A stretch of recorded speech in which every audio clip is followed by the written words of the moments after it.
I'm Stacy, and this is the Royal Rumble 2023 full review. So, this Royal Rumble was far better than last year's one. We saw people we wanted to win conquer the Royal Rumble matches, and Triple H managed to use his current roster really well to tell good stories within the matches. We also had an amazing and really emotional segment to end the show. I'm going to get right into that emotional main event and give you a bit of a play by play. It started with a segment on the kickoff show where Roman Reigns confronts Sami Zayn about his actions on SmackDown. Before Sami can say anything, Jay is the one to speak up. He explains that the Usos were told to leave the arena and he thought Solo needed some backup, so he called Sami to come in. Roman then dismisses SmackDown and focuses on his match with Kevin Owens, saying that the Bloodline will stay backstage tonight, but Sami will be attached to him by the hip and will not leave his sight or his side. During his entrance, Roman doesn't have any blood family with him. It's just Sami and Paul Heyman.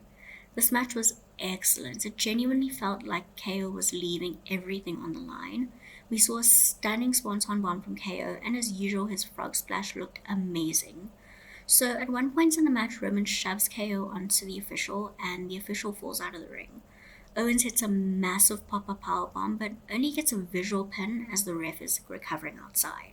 This leads to a low blow from Reigns and the first bit of hesitation from Sami Zayn as Roman asks him to get a chair and he doesn't want to. I also want to point out that Sami's reactions in this match are amazing. He reacted to every move and near fall perfectly. KO uses this distraction to hit a stunner. This gets a very close near fall. The match spills outside and Sami begs Kevin to stay down. After hitting KO's head on the stairs, Roman hits a final spear for the win.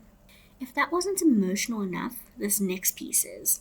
The Bloodline immediately rushes to the ring and Jay wants to give Sami a lay. Roman stops him and says that they have one more task. He looks at KO and the Bloodline carry on the beatdown. This led to the saddest and scariest super kick party I've ever seen as they handcuff KO to the ring ropes and continue the beatdown. At this point, Roman gets the same chair that Sami did not want to give him, and he's about to hit KO. Sami stops him. He tells Roman he's better than this, and that he doesn't need to carry on beating down a defenseless person. Roman tells Sami that he needs to do it, and he hands Sami the chair.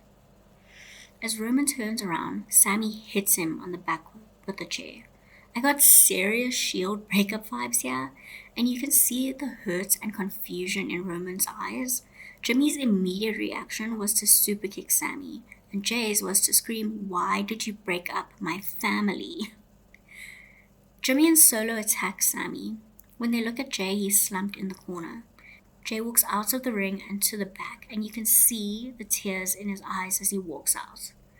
The show ends with Roman breaking Sami's lay and throwing the flowers on Sami.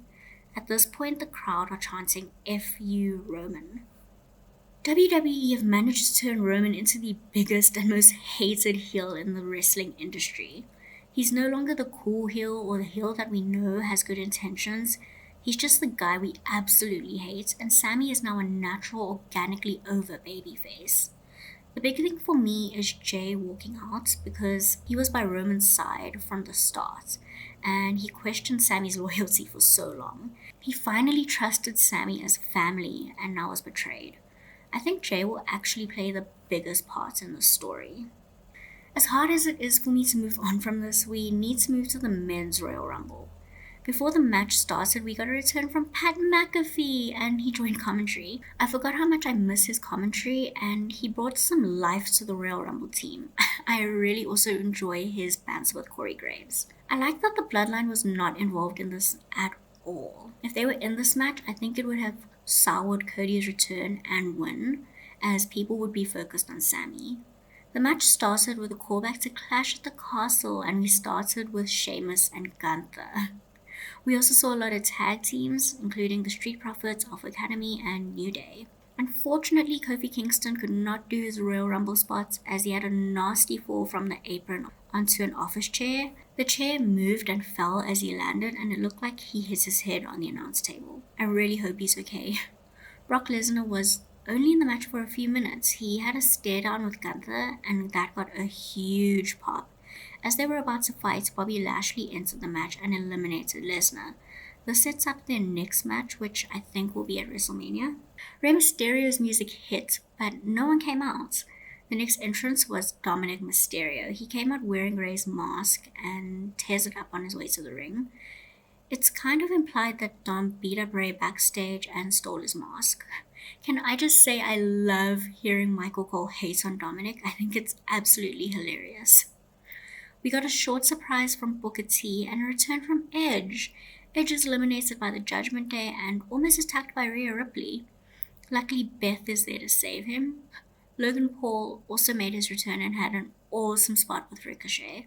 It was probably one of the best spots in this match, possibly even the pay-per-view. Gunther makes it all the way to the final two with a returning Cody Rhodes. And it feels like they had a good 15-minute match, but in reality it was probably only 5 minutes or so.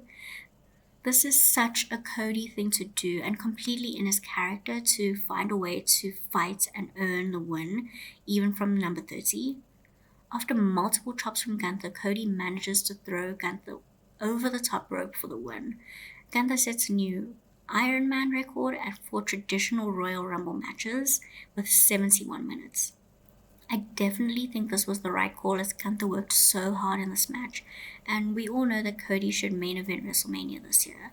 He's also the biggest babyface in the company right now, aside from Sami Zayn. They could also build this up as a wrestling family versus wrestling family match as both families want to leave a legacy.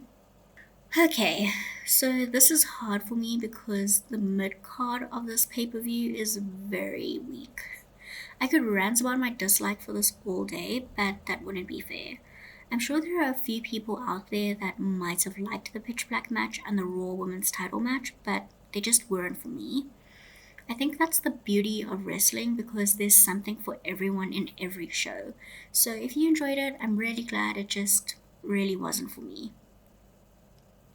So the Mountain Dew Pitch Black match was a normal no disqualifications match with some spooky lighting and neon elements and glow in the dark elements. And this also included a new Bray Wyatt mask.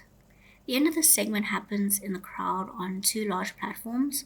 Bray and LA Knight are on the lower platform and Knight is already down.